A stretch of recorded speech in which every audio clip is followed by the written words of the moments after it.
Michael Patrick Shields is on the air. Good morning, world. Good morning, Michigan. A very pleasant Hump Day Wednesday to you. It's Michael Patrick Shields, heard all across the state of Michigan. 8 minutes after the hour, let's get you straight to the anchorman, Gary Austin, with this morning's news update. Good morning, Gary. Good morning. In the State House, this long-anticipated vote is expected to happen today. Lawmakers here are set to decide the fate of the controversial item pricing law. Now, here's how this works. For legislation like this to make it to the floor where everybody can decide, it's got to make it through a committee first. And in this case, the Commerce Committee took it up and by a 16-3 tally, approved it. Now, this law dates back to the 1970s. It calls for retailers to face fines if they don't have things clearly marked. They have long complained this is not only quite cumbersome, but they say it's very costly as well. Now, there is little doubt this law will soon be history. It's got quite a bit of support, and Governor Snyder has made it clear if it ever lands on his desk, he'll sign it for sure.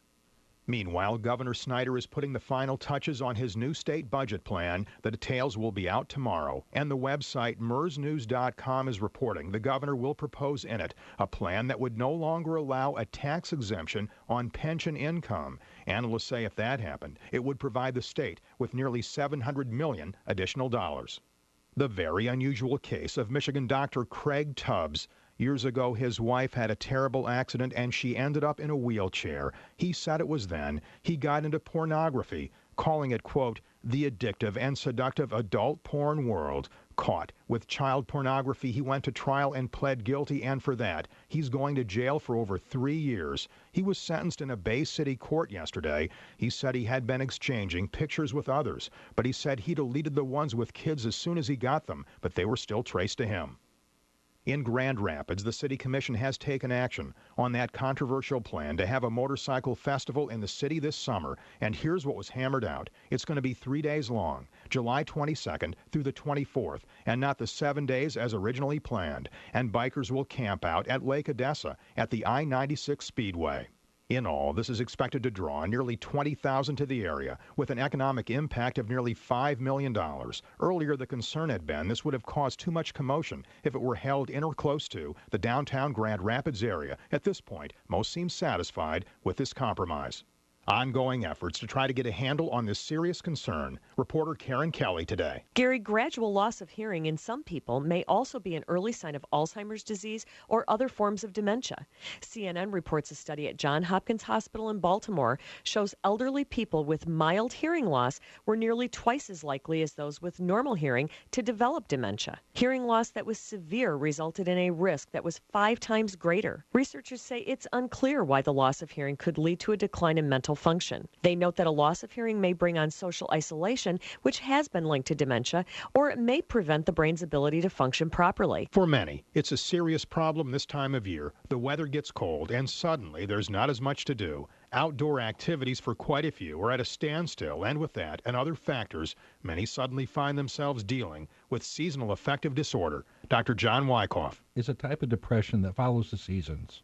It begins in the fall and goes into the winter. It's more common in women than men. May affect upwards of 20% of the population. So why is it more common in women? Well, we think that there's a hormonal basis for seasonal affective disorder, in that women's hormonal changes are much more sensitive and precise than those of men. Well, it's important to note there are things that can be done. There are a number of prescription medications that are used to treat depression that affect the chemical serotonin. And serotonin has such a large effect on seasonal affective disorder. Medications like Lexapro, Celexa, Zoloft, Prozac, and the FDA-approved drug Wellbutrin are all effective at treating seasonal affective disorder. And the experts say any questions or concerns, check with your doctor. A Michigan businesswoman wants us to keep our money in this state. Lisa Diggs is the owner of the Catalyst Company, where she helps other companies grow and improve. She says through her business efforts with companies across America, she realized her own state's economy is in need of help. So she created the Buy Michigan Now campaign. If every Michigan household shifted just $10 a week of our weekly spending to Michigan companies, collectively we could put $37 or $38 million a week back into our economy. And she developed the BuyMichiganNow.com website so we can find out about Michigan-based companies and things grown and made in this state. With news, I'm Gary Austin. Thanks, Gary. 13 minutes after the hour, Michael Patrick Shields, heard all across the state of Michigan. And Kyle Malin is with us from MERS News this morning, MIRSnews.com. They are on the watch 24/7 for statewide politics. Good morning to you. Good morning. How you doing, Michael Patrick? I guess you're expecting a long Thursday and Thursday evening, huh? Yeah, and a busy one. The governor on Thursday, I think it's in the morning, isn't he? He's going to stand up in front of a joint session and personally deliver his budget proposal. That's unusual, isn't it? Yeah, I know Jennifer Granholm did it during her first budget proposal back in 2003, but it's not common for governors to go in front of a joint session of the House and Senate Appropriations Committee. In fact, it's not.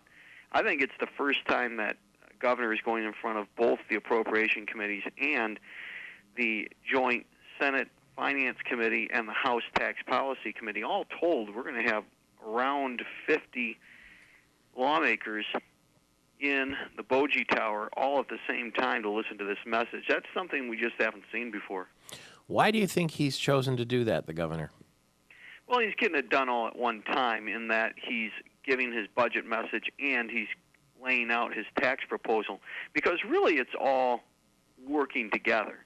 I mean, in one hand, he's taking the structural deficit of $1.8 billion and saying how he's going to balance that, while at the same time he's changing the state's business tax, which creates another $1.5 billion budget shortfall, and so you have to address that as well.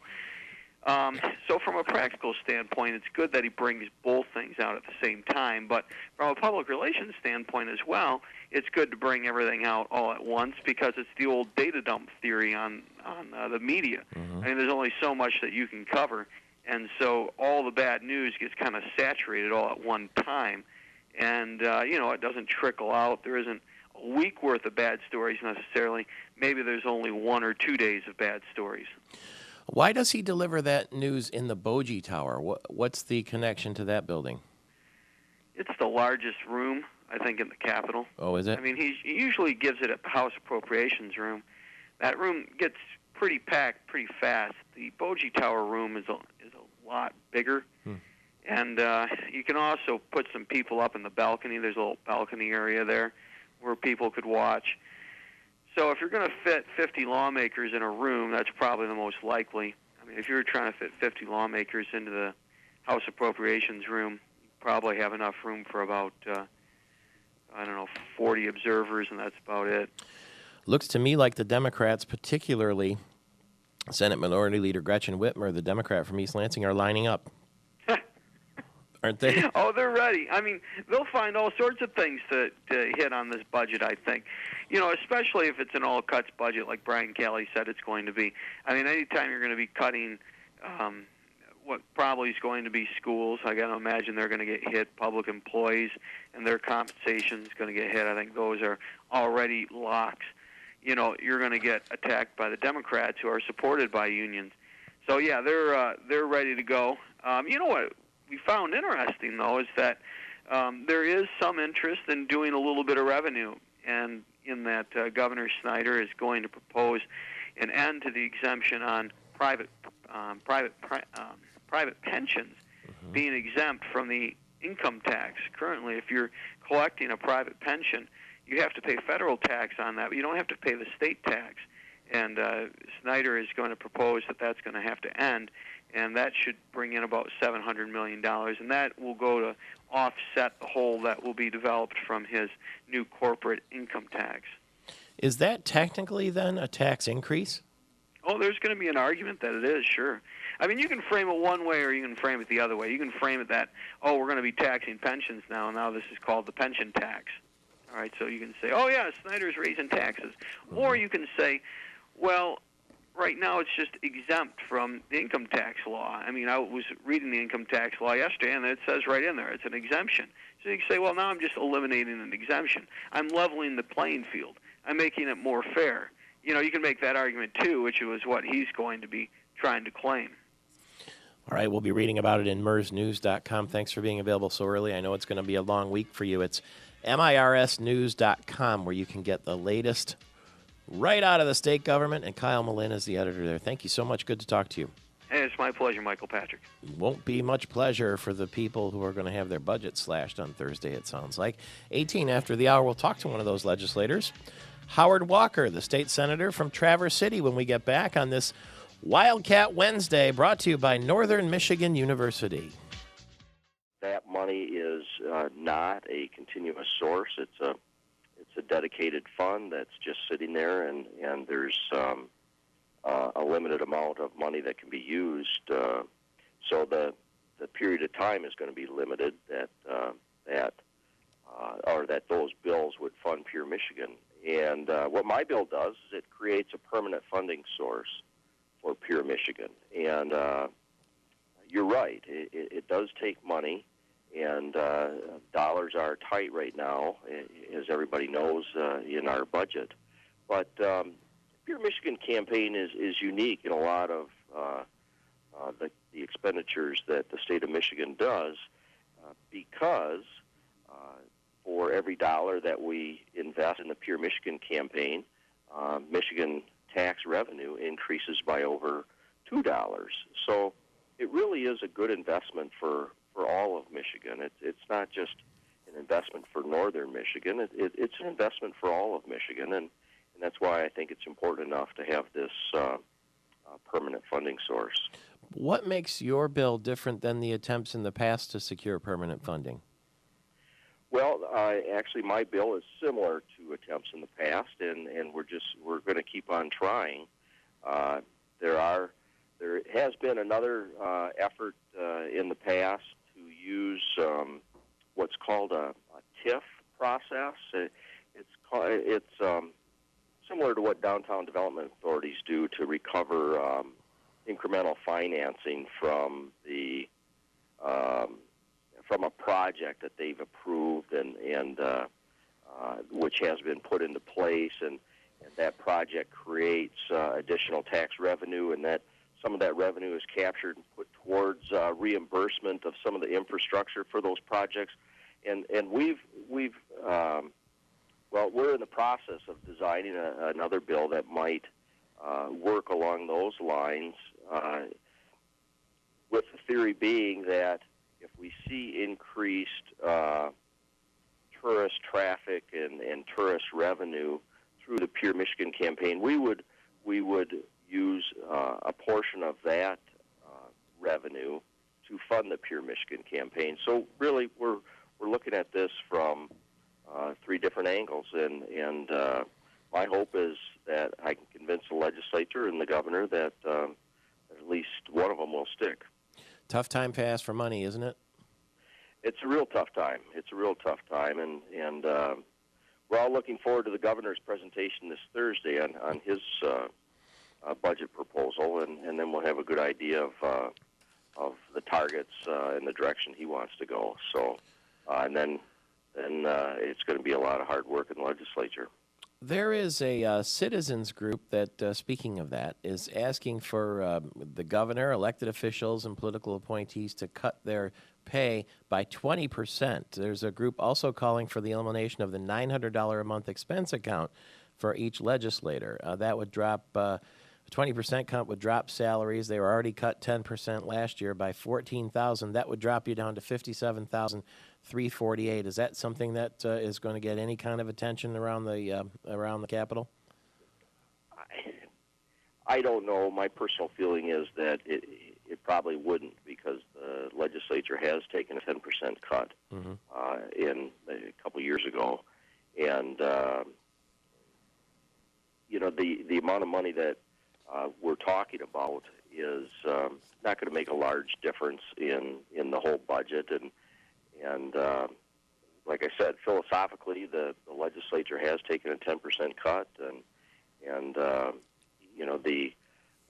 some departments have taken cuts, and unfortunately, what's happened in the past is that when a department has taken a cut in their budget, there's a few people that get 100% cut in their pay. Basically, they're laid off, and a lot of the folks that are left are continuing to get raises. So, I personally think that we should freeze raises in the state for public employees, and that's a large amount of money that would really help balance our budget. And it's not an attack on public employees. What it is it's a means to balance our budget and still preserve the services for the citizens of Michigan.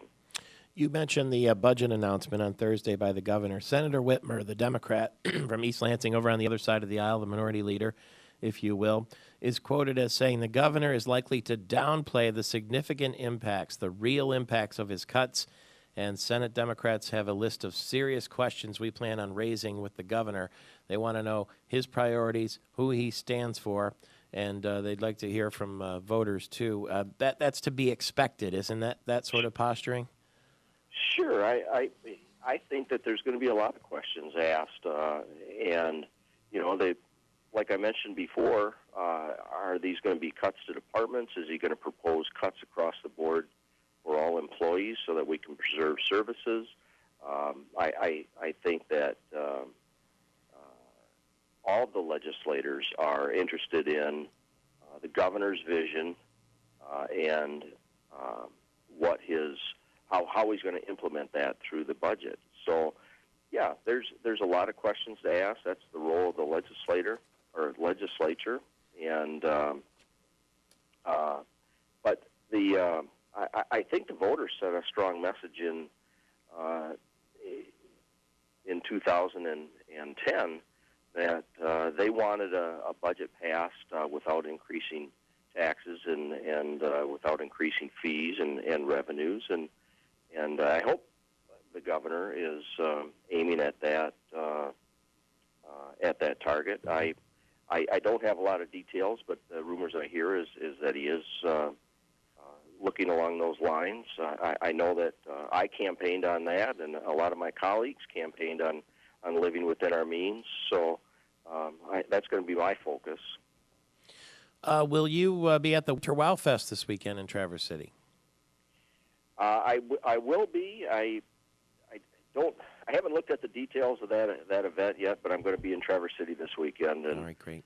We just came off another big weekend in Traverse City. We had the comedy festival up there, and we had a beer and arts festival, and the Vasa race, which is a cross-country ski race. So there's always something to do in northern Michigan. No question about it. Thank you. Very nice to talk to you, and I hope we'll talk again soon. Okay. Thank you, Michael. Thank you. That's State Senator Howard Walker, the Republican from Traverse City. We will be broadcasting Friday from the UP 200, thanks to Blue Cross Blue Shield of Michigan. What is that, you say?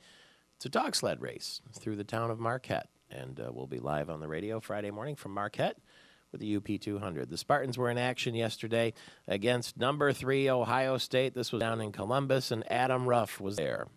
Well, Michael Patrick, last night brought great excitement and disappointment in the same game as MSU fell to second-ranked Ohio State 71-61. The 10-point spread wasn't indicative of how close the game actually was, as the Spartans shot 57% from the field to just 43% for Ohio State. The big difference came at the free throw line, where the Buckeyes outscored the Spartans 23-5. Overall, Kalen Lucas led the way with 14 points for MSU, while Draymond Green and Adrian Payne scored 10 points apiece.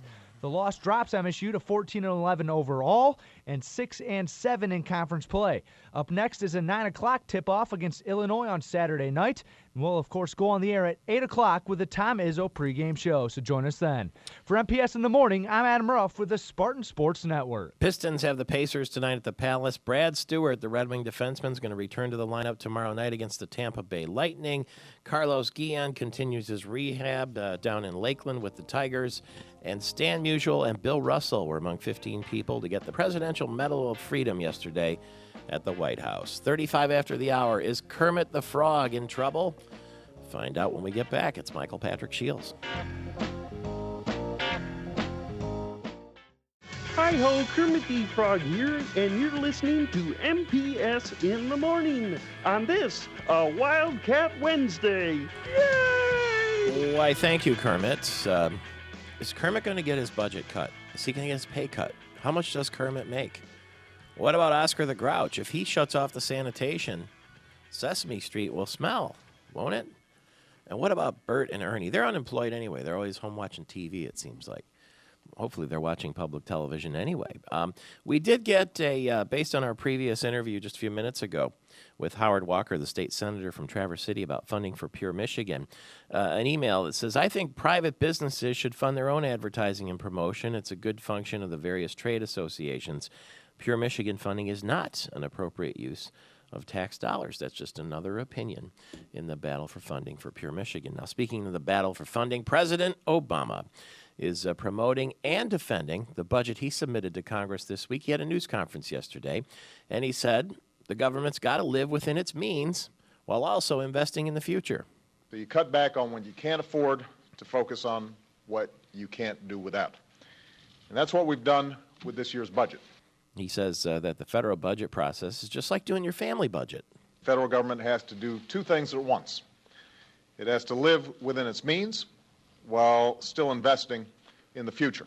Admittedly, though, that means there are some significant spending cuts. It freezes domestic discretionary spending over the next 5 years, which would cut the deficit by more than $400 billion over the next decade. Discretionary is the key word, isn't it? There's no easy solution to the budget, is there, Mr. President? All of these steps are going to be difficult. And that's why all of them will require Democrats, independents, and Republicans to work together. You mean compromise? Everybody's going to have to give a little bit. But when it comes to difficult choices about our budget and our priorities, we have found common ground before. Some of the expenditures made as investments in the future. We're going to be making some key investments in places like education, science and technology, research and development, that the American people understand is required to win the future. That's why we bring in right now Rich Homburg, the President General Manager for Detroit Public Television. Good morning to you. Hi, Michael. How are you? Good. Isn't public television an investment in the future? It was for me when I watched it as a kid. I certainly think so. I hope your audience thinks so as well. It's important in my family. What sort of cuts are we talking about to public television? Have you been able to look at the T's and I's in the president's budget? The president actually yesterday seemed to move in the direction of supporting public television, which is very heartening. We get less than $1.50 per person in America to fund public television. That creates all of what you talked about. It creates, at Detroit Public Television, 11 hours of children's programming a day, Monday through Friday, all educational, tested, non-commercial, very limited amount of commercial, even breaks in between our shows. We're very committed to that. Arts and culture, public affairs, and all the gubernatorial debates that were created through public television broadcast throughout the state. We think it's a pretty good investment. Some people would say America's best investment. Did it become, this is probably a silly question, but once cable television and satellite television and on-demand television became pervasive, was it tougher for public television to tell its story?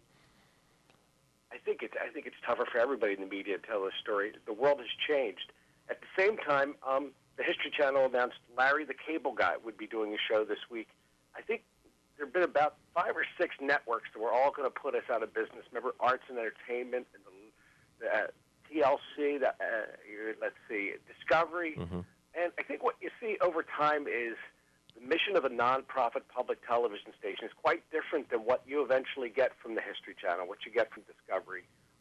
Certainly, if you look at the variety of programs that you drift into, there are great science and nature programs out there, but Shark Week tends to dominate when you are working in a commercial operation. So what you find is public television has stayed very true to its mission: deep, relevant, trusted content, centrist, a whole lineup of programs that we don't tend to 3 or 4 years morph off of. Very committed to a very specific mission, and I think that's the advantage of public television. Is there a bit of a donut, though? Let's talk commercially. Young people watch public television because of the great children's programming. And then kind of in your teen 20s, maybe 30s, you drift off into other things. And then it seems like the programs that you talk about of significance and relevance are more of interest to people. They begin to be in the era of you and I again, when we start to appreciate, quality television. I think that's true of all sort of culture, news-based programming. People watch more and more of that as they age, as they become citizens. You get married, you get a job, you become a parent, you become more of a voter, you become more interested in the issues, and your viewership for programming like ours goes up. At the same time, if you're a 25-year-old environmentalist and you saw Frontline's documentary on the serious concerns about fresh water in our country, I think we get your attention. Where I think we can grow is really connecting people to issues as well as just generally to public television, and that's why we're concentrating on 5 key issues: kids, culture, leadership, energy, environment, and health. Who in the state's going to provide really in-depth coverage of the environment in a state where it's so important? That's a good place for us to be. So we think that is our demographic answer to that challenge. It's $1.50 a year, ladies and gentlemen. That's it. And if you care about public television, contact your members of Congress. Very easy to find the number online, 202-224-3121. Let them know. Kermit lives. And thank you very much to my old friend Rich Homburg, President General Manager of Detroit Public Television. You're always welcome to reach us at 888-900-9966. That's the number to call, 888-900-9966. George in Battle Creek is doing it right now. Good morning, George. Good morning, Michael Patrick. What's on your mind? Well, I don't like what I'm hearing, and I haven't heard it yet from Snyder. I think he's inviting all of us retirees to invite ourselves to the party out of Michigan. Take our pensions, and we'll go somewhere else that wants us. Well, now that's a drastic move, but it seems like he's going to try to state his case and say that desperate times call for desperate measures, and we all have to feel the pain, right? Well, I voted for the man assuming he was going to come in and make some cuts. Yeah. And I guess I wouldn't have as much fear and anger of taxing my pension if he would get rid of these free cell phones to everybody that's on some welfare program, if he would eliminate the earned income tax credit giveaway welfare program and get back to the basic services that I saw we needed, then maybe I could say take a little on my pension. The governor, the top budget official, hinted yesterday that Rick Snyder plans to tax pensions on Thursday. That's what you're talking about there. And one of the quotes from the budget director is that the people who have 6-figure pensions, why should they? And then he sort of broke it off in mid-sentence. So I think, well, that's your point. I don't have a 6-figure pension as a retired teacher. Yeah. And when I worked, I was told that was going to be a benefit, that I wouldn't have to pay tax on my pensions. Now he's changing the rules of the game. Well, we'll all hold our breath on Thursday. Be sure to call us Friday morning if you like and let us know. But we hope you'll invite yourself to the party and stay in Michigan. Well, if I do and he raises my tax on my pension or makes me a tax on my pension, I think I'm working for him being a one-term governor. Yeah, well, thank you very much, George. I hope that doesn't happen to you, and thanks for being with us. Is this going to be kind of a reverse Barack Obama situation where a lot of people voted for Snyder, and then when they see the change that they voted for, they say, wait a minute, no, that's not what I meant. Is it going to be the other way around here in the state of Michigan?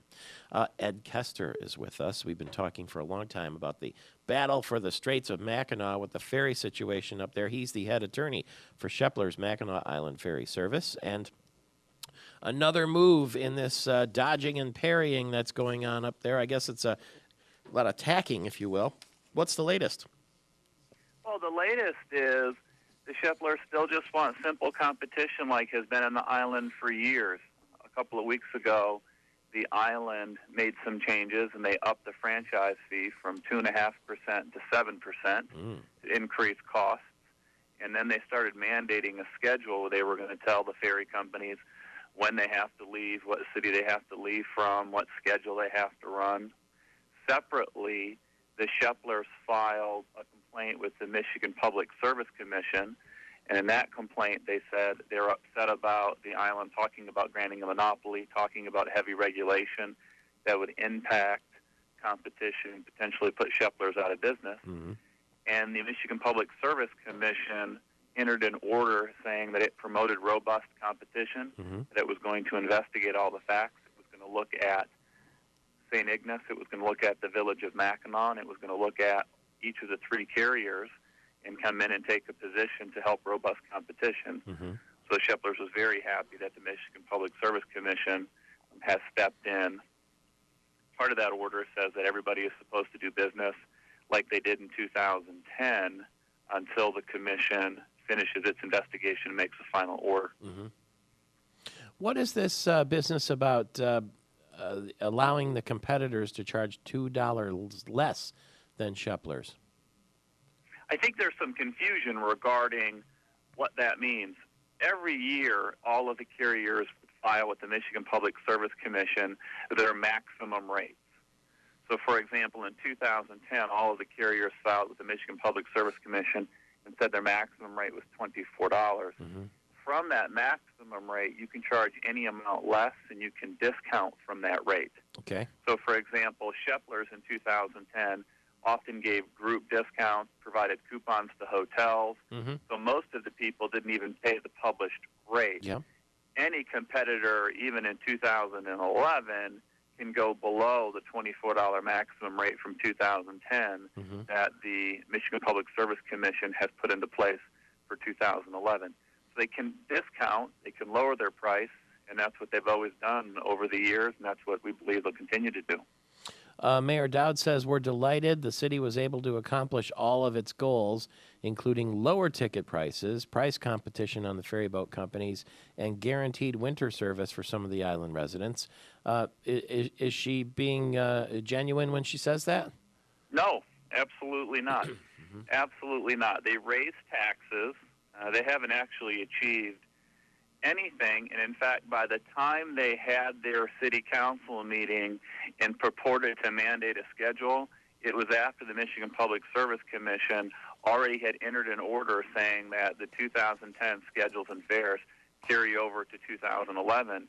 And in that same meeting, Mike Kavanaugh, on behalf of the city of Mackinac Island, said it was actually going to file suit against the Michigan Public Service Commission to try to stop a state agency from asserting its regulatory control. It's also important to note that there are other people that are involved. You have businesses, you have two other municipalities, and the island continues to act as though it has sole control, and it can dictate what city the Sheplers leave from, it can dictate what time the Sheplers leave. It simply doesn't have that authority. Excellent point. Thank you, Ed Kester. We'll continue to follow the story. He's the head attorney for Shepler's Mackinac Island Ferry Service, a battle of the Straits. It's Michael Patrick Shields on Wednesday. Good morning, Michigan. A very pleasant hump day Wednesday to you. It's Michael Patrick Shields. CBS and Katie Couric are open to a new deal that would keep her as the anchor of the CBS Evening News when her current contract expires at the end of May. The Wall Street Journal said Monday that people close to the matter say the new pact is likely going to be a paring down of Katie Couric's $15 million a year contract, but she would be given the opportunity to offset earnings lost by pursuing other business opportunities, like a syndicated talk show or an online forum or that sort of thing.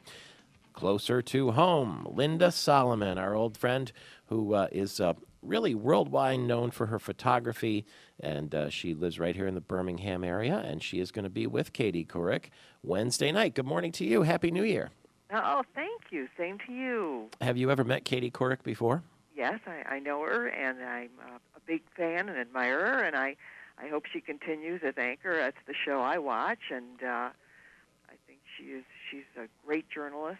I think her interviews are always important, and I'm very honored to be on her show tonight. It's a story about work that I'm doing at my second home. I also live in Tucson, and I went to college here, Mike, and I wanted to do something to help the community. Everyone in Tucson is helping each other to get through what the entire country has felt, and I'm especially concerned with how children are feeling. And I worked in an elementary school here in Tucson, and worked with the children to teach them photography and ask them to capture what they hope for America. And it's a very important theme, and the children have revealed some poignant, powerful photographs of what they are hoping for, and I think the photographs will surprise you. We're going to make cards, and 100% of the proceeds will go to the Christina Taylor Green Memorial Fund. So they are cards that are very important to share with people you care about, and especially because you're expressing the hearts of children and what they hope for will inspire. And the cards are important as to realize that you can turn a tragedy into a triumph. And certainly these children have shown that they are indeed a picture of hope and resilience. It is astonishing the things that children notice that adults maybe don't anymore. The details, like they'll grab you by the hand and ask you a question about something that's been in the room that you haven't noticed in 15 years, right? That's right. They are so observant, and these children are 9 and 10 years old. And when you look at the photographs they've captured, all of the children, it was so interesting, Mike, because all of the children captured their hope for everyone to go to college, and it was created by the children in a very special way, because they would capture a banner with a university on it, or they would photograph books, or they would photograph the exterior of the school. I mean, it was very interesting to see how they captured their hope for everyone to have a good education. 10-year-olds already thinking about college? Oh, they sure are. I mean, that to me is important for everyone to see, that sometimes the things other children take for granted are certainly not taken for granted by these children, and it was wonderful. I think they're expressing true values in these cards, and the children know that what they are doing with these cards will all go back to a very important memorial fund. And when we did the interviews yesterday, the children talked about the impact of their cards, what it meant to them to be asked to photograph their hope for America. One child said, "I feel someone cares about what I hope for," and that's important. And it's such a compelling theme. I would ask your listeners to ask their children or their grandchildren to think about what they hope for America and capture those feelings in photographs. And I think those photographs will really inspire all. You've been putting cameras in the hands of kids for a long, long time now. I remember your promotions with the Kmart Corporation and so forth. And my wife, Dr. Christine, they have a family reunion in Traverse City at the same resort every year, and she always takes disposable cameras and writes the kid's name on it. And so 11 kids have cameras for the 3 days. And we bring the cameras back and turn them into big memory books. But it is interesting what they choose to shoot in their eyes. It's always great to give them a theme. That's the way I teach children. I first have them write down all of the things, that in this case, what they're hoping for America. But other themes you can give children, ask children to photograph the things that make them happy, or ask them to photograph what they hope for in life. And, often, too, just as the photographs I'm talking about are so sensitive, they're so unselfish, I think you will see that with all the photos that children take, when you give them a poignant theme. That's why I always like to direct them sort of in a more journalism way, I suppose, by giving them an assignment. And that's the way I treat the children, as young journalists off on their assignment. and they take this assignment very seriously. One little girl in our class here in Tucson, her hope for America was to help homeless animals, and she photographed something that she was able to capture from her television, which was a promotion for the Humane Society. And I don't know how she did it, because things happen in a split second, but she must have been standing there with her camera for days just waiting to capture all the things on her list. And the photograph is so heartfelt when you see this little kitten looking for a home, and certainly captured it, in a very creative way by a young journalist who was able to capture that moment. And I was very proud of her. I really do encourage children to really, pursue journalism. That's why I teach them, photography with my photos of celebrities, and make it fun for them by showing them the do's and don'ts. And then when they go off on their assignment, they really take those things very seriously, what they've learned in our tutorial. And so it's always very gratifying for me to see someone that really, has just really paid attention and looked at that list and said, well, now this is how I can capture my hope to help homeless people. There was one photograph that was so compelling, taken by, again, one of the children, 9 years old, who wanted to help, homeless people find homes. And it was just a very heartfelt photo. So the cards, again, people can order them at lexusoftucson.com, and you can share these beautiful photographs with the folks you care about in life. And I'm thrilled to be able to work here in Tucson, and thrilled to be able to share the hearts of children in a very special way. And tonight, with Katie Couric, they're going to interview the children and talk to us all about the meaning of what children want for us all in our country. This is tonight on the CBS Evening News with Katie Couric, Linda Solomon, her sister Jill Rappaport, entertainment editor for the Today Show, celebrity family to say the least. Well, that's so kind. And Mike, I don't want to brag, but I was just inducted into the Michigan Journalism Hall of Fame. I just found out 2 days ago, Wow. and I still can't believe it. And, I'm just so excited. There's going to be something in your area, East Lansing, a big party, April 17th, and I'm sharing this wonderful honor with others that have been inducted this year, and I hope you can attend, and your listeners as well. I wouldn't miss it for the world, and let's talk that week, too, as the countdown is on. What a great honor. And I know our friend Ann Doyle, who's on the program very often, is in that hall, too, and I'm sure she wouldn't miss it for the world. And are you going to be at the Academy Awards again this year? Yes, I am. I'm leaving Sunday, and very excited. I can tell your listeners some of the presenters this year include Tom Hanks and Jude Law and Reese Witherspoon and others, and it should be great. New hosts and a kind of a new take on it, so it should be interesting, and I'm looking forward to it. Who are you looking forward to photographing the most on the red carpet there? Well, since I work with children, I have to get a photo of Justin Bieber. I have not photographed him.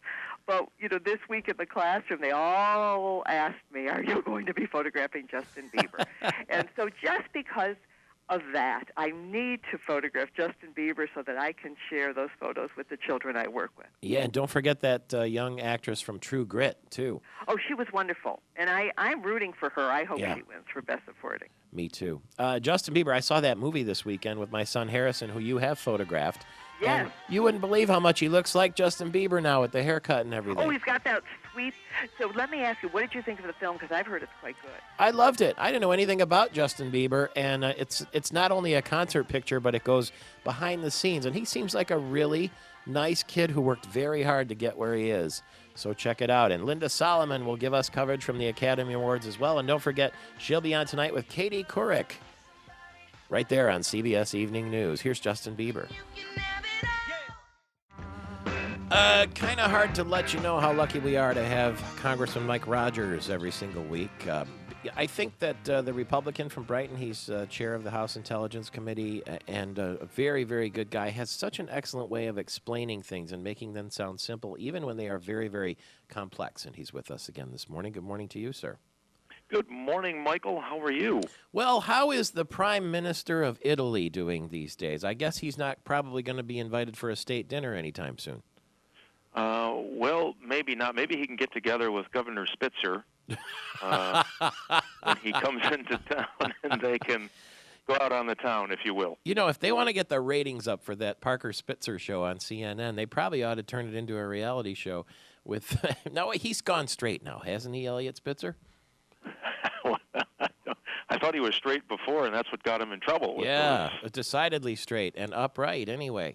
It's 26 minutes after the hour. We'll change the topic. You know by now, though, that the Italian Prime Minister is going to be tried on charges of sex with an underage prostitute, abuse of power, and it's all taking place there in Italy. And, they're romantic to begin with, the Italians, but this is maybe taking it a lot too far. So we'll stay tuned for that. The next kind of question is of intrigue. Every time I turn on the television, I'm seeing scenes of, I don't want to call it unrest, but it's certainly unsettling to see some of the images taking place after what happened in Egypt, now Iran, Bahrain. Are we going to see a trickle-down effect? This is sort of what President Bush talked about a long time ago when he thought it would start with Iraq. And maybe it's happening now, is it?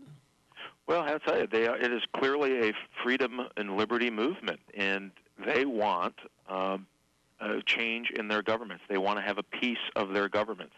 And so the Green Movement, as it's called in Iran, that is alive and well, and it's a student-led movement, and it has nothing to do with our interpretation of a Green Movement, but it's people who are tired of being oppressed, they're tired of the autocratic rule, and they want something different. So you saw that in Egypt, you're seeing it in Yemen, Jordan, Syria even, and Iran.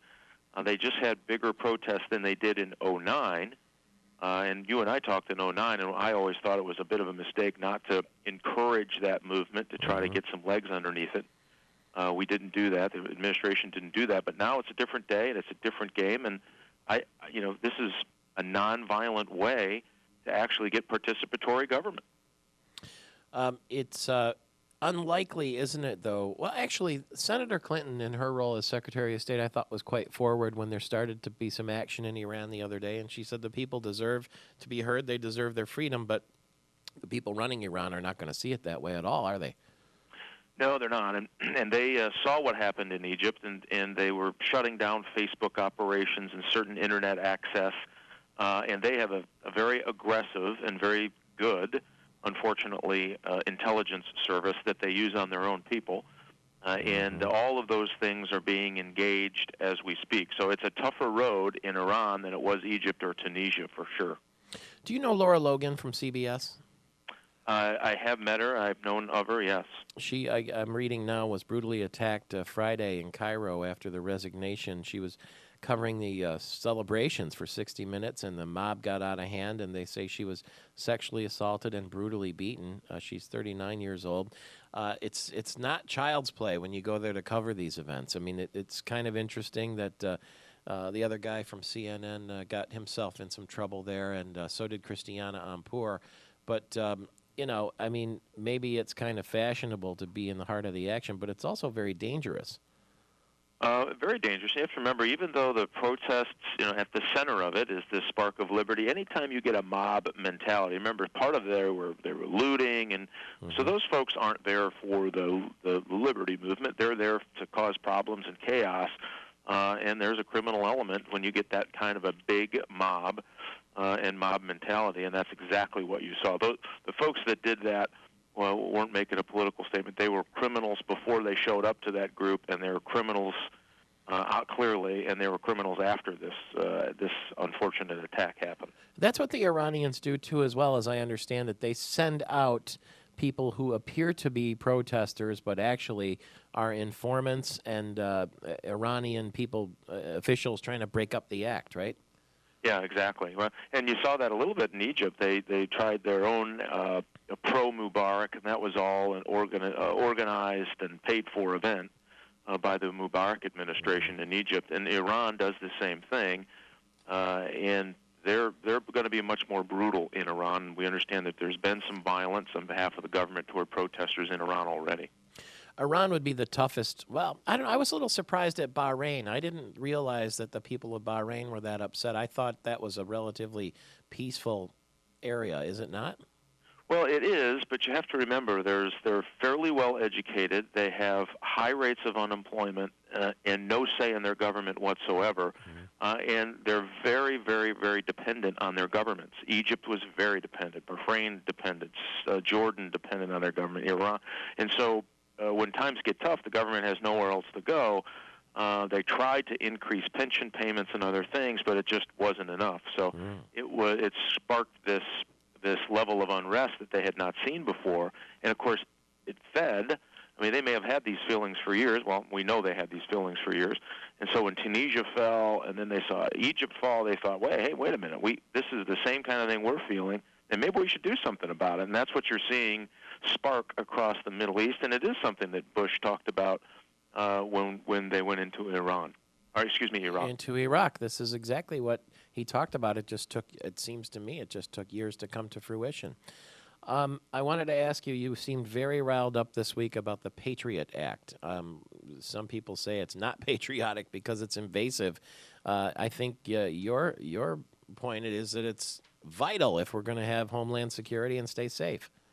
Absolutely, and this is the most misrepresented and misunderstood piece of legislation I think I've ever seen, Michael. there is nothing in the Patriot Act that takes away an American citizen's due process under the Fourth Amendment. You still have to go and get a warrant, a court order, if you're going to collect something from either a business or an individual, or listen to your phone call or monitor your email.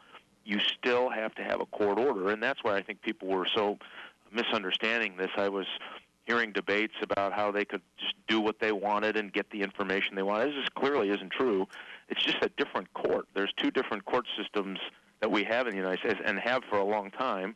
One is the criminal court that we all are familiar with, and the other is something called the FISA court, Foreign Intelligence Surveillance Court. And that particular court means that you still have to go to a judge, you still have to prove your point, you still have to get a warrant, the judge still has to approve it, the judge still has to monitor it. It just means that it's done in a more secretive way because you want to get all of the terrorists engaged in a particular event, not just one like you might do in a criminal case. People can go to your website if they want to see the YouTube of you on the House floor explaining the Patriot Act, and that web address is? It is MikeRogers.house.gov. I encourage you to do it, and it'll prove my point to you if you've never seen him speak before, that he makes things very simple, easy for you to understand, and gives you a fresh perspective. And thank you very much, and travel safely. And we'll get with CNN about that reality show with Spitzer and the Italian Prime Minister. I think that'd be good watching. Berlusconi, yeah. You might be onto something. Berlusconi. We're going to get the big idea sooner or later. You know that, don't you? All the best to you. Thanks for the time. Hey, thanks, Michael. Spartans weren't so lucky yesterday, but we kind of expected it, didn't we? They went to Columbus to play the Buckeyes, number 3 in the nation with only 1 loss. Tom Izzo took them in there. They fought hard in the first half. Adam Ruff has the rest of the story. Well, Michael Patrick last night brought great excitement and disappointment in the same game as MSU fell to second-ranked Ohio State 71-61. The 10-point spread wasn't indicative of how close the game actually was, as the Spartans shot 57% from the field to just 43% for Ohio State. The big difference came at the free throw line, where the Buckeyes outscored the Spartans 23-5. Overall, Kalen Lucas led the way with 14 points for MSU, while Draymond Green and Adrian Payne scored 10 points apiece. The loss drops MSU to 14-11 overall and 6-7 in conference play. Up next is a 9 o'clock tip-off against Illinois on Saturday night. And we'll, of course, go on the air at 8 o'clock with the Tom Izzo pregame show, so join us then. For MPS in the Morning, I'm Adam Ruff with the Spartan Sports Network.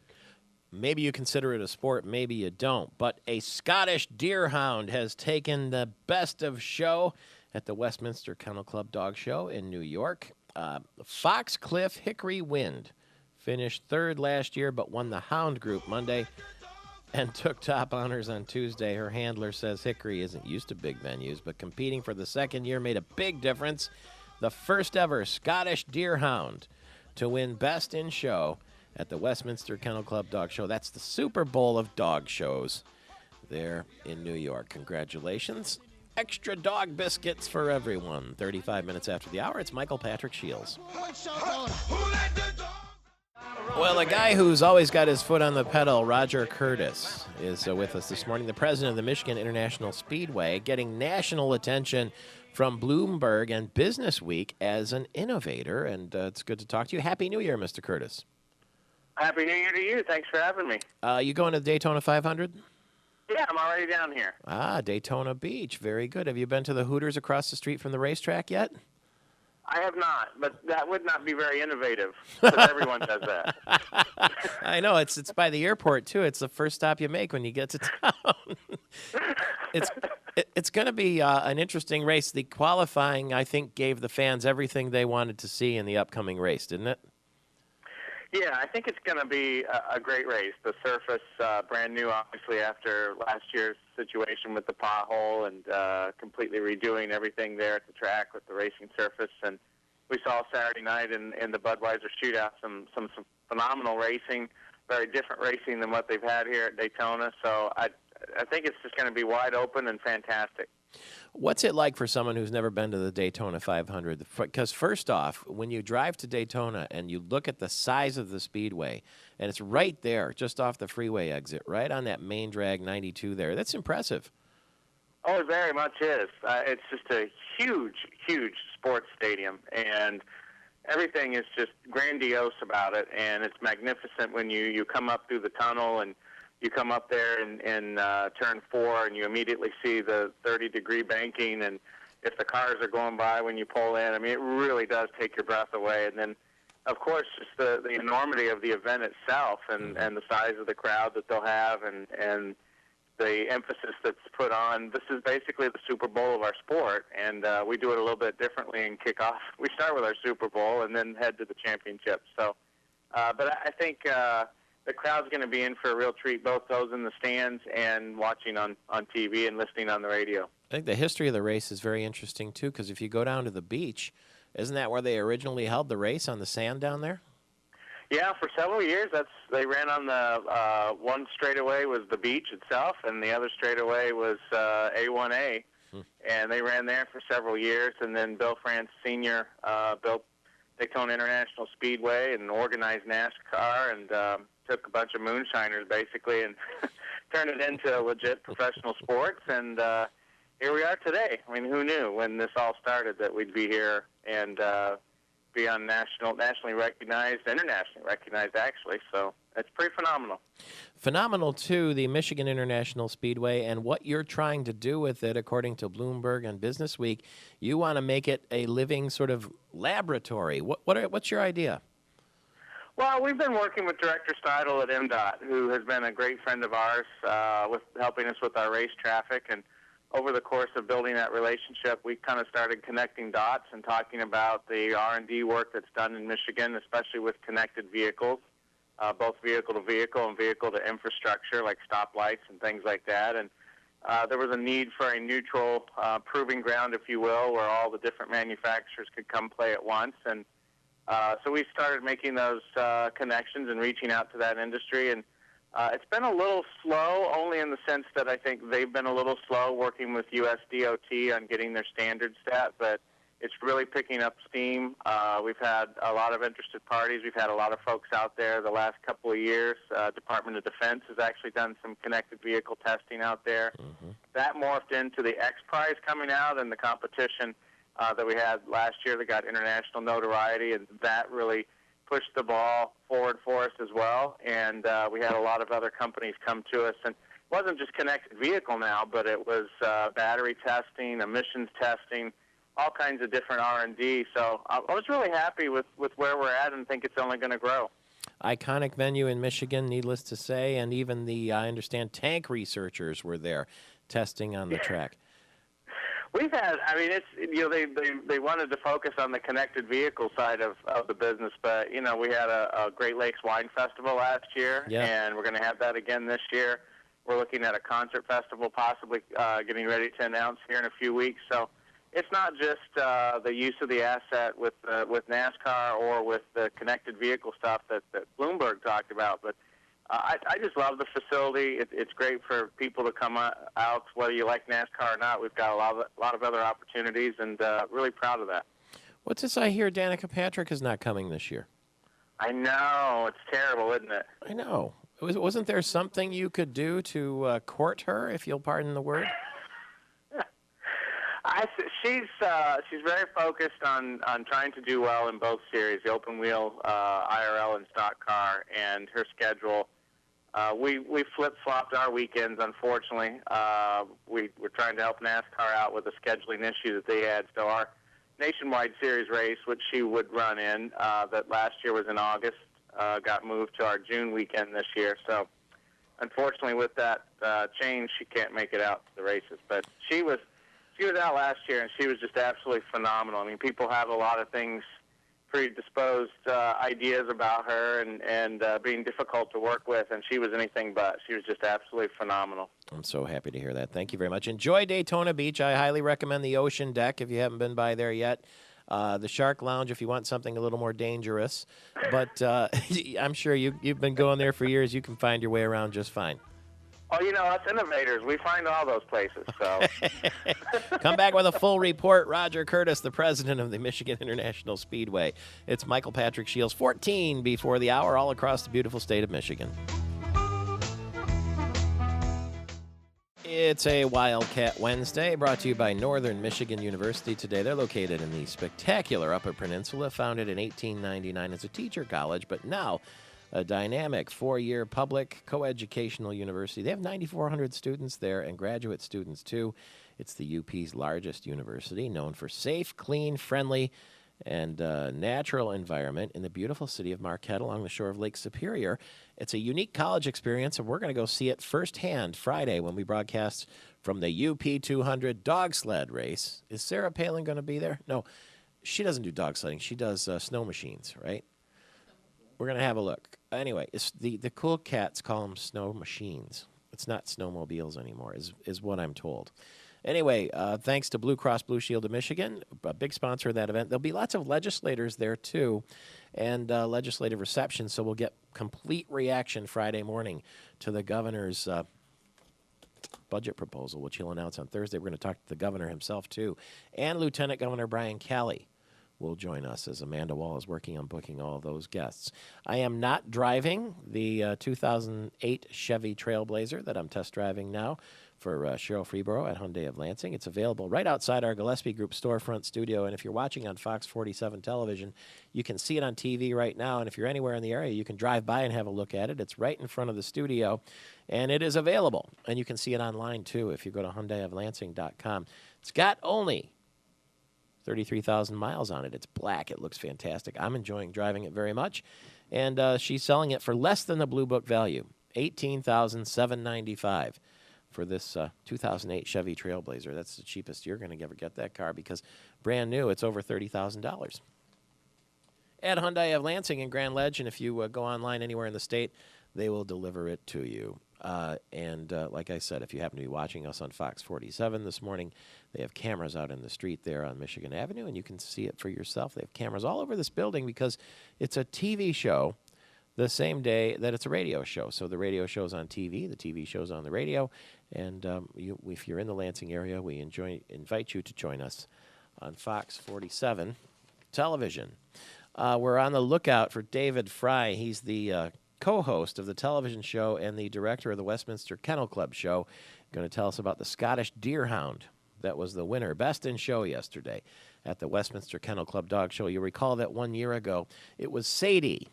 The winner was the best in show, and that's owned by Dan Musser at Mackinac Island. Mr. Musser is what we call him. Pistons got the Pacers tonight at the Palace. Red Wing defenseman Brad Stewart's going to return to the lineup tomorrow night against the Tampa Bay Lightning. And Carlos Guillen is continuing his rehab. He's not running full speed yet, but he's jogging and taking batting practice in Lakeland, Florida. That sounds like a pretty good gig, jogging and taking batting practice. You heard already that the Spartan basketball team lost last night to Ohio State. And a little bit of drama in Jupiter, Florida. The St. Louis Cardinals have until noon to agree to an extension with Albert Pujols. He set the deadline because he doesn't want a distraction during the final year of his contract. So if they don't come up with the deal, then he's just going to wait till the end of the year and maybe become a free agent. Who knows? Sports legends and Hall of Famers Stan Musial and Bill Russell were among 15 people to get the Presidential Medal of Freedom yesterday at the White House. Congratulations to them. Next hour, David Seltzer will be here. He is an attorney. And the question is being asked, should parents be punished if their kids are caught sexting, sending sexy messages or pictures through their phone? Should the parents be to blame since the parents provide the phone for them? You have trouble with your kids in texting? Do you find that they're sometimes half there? You know, you got them out to dinner, you got them on a trip, you got them at grandma's house, and they're there physically, but mentally they're texting, they're somewhere else, they're paying attention, not paying attention. Do you have that trouble with your kids? I think a lot of people do, and I'm not sure what to do about it. Do you take away the phone and say no more texting at all? But then they can't communicate with their friends, and they could be left out of the loop, and that brings in a whole other social problem. So next hour, we'll talk about that at 888-900-9966. That's 888-900-9966. Should you be accountable if your kids are caught sexting, and do you like the idea of them texting at all in the first place?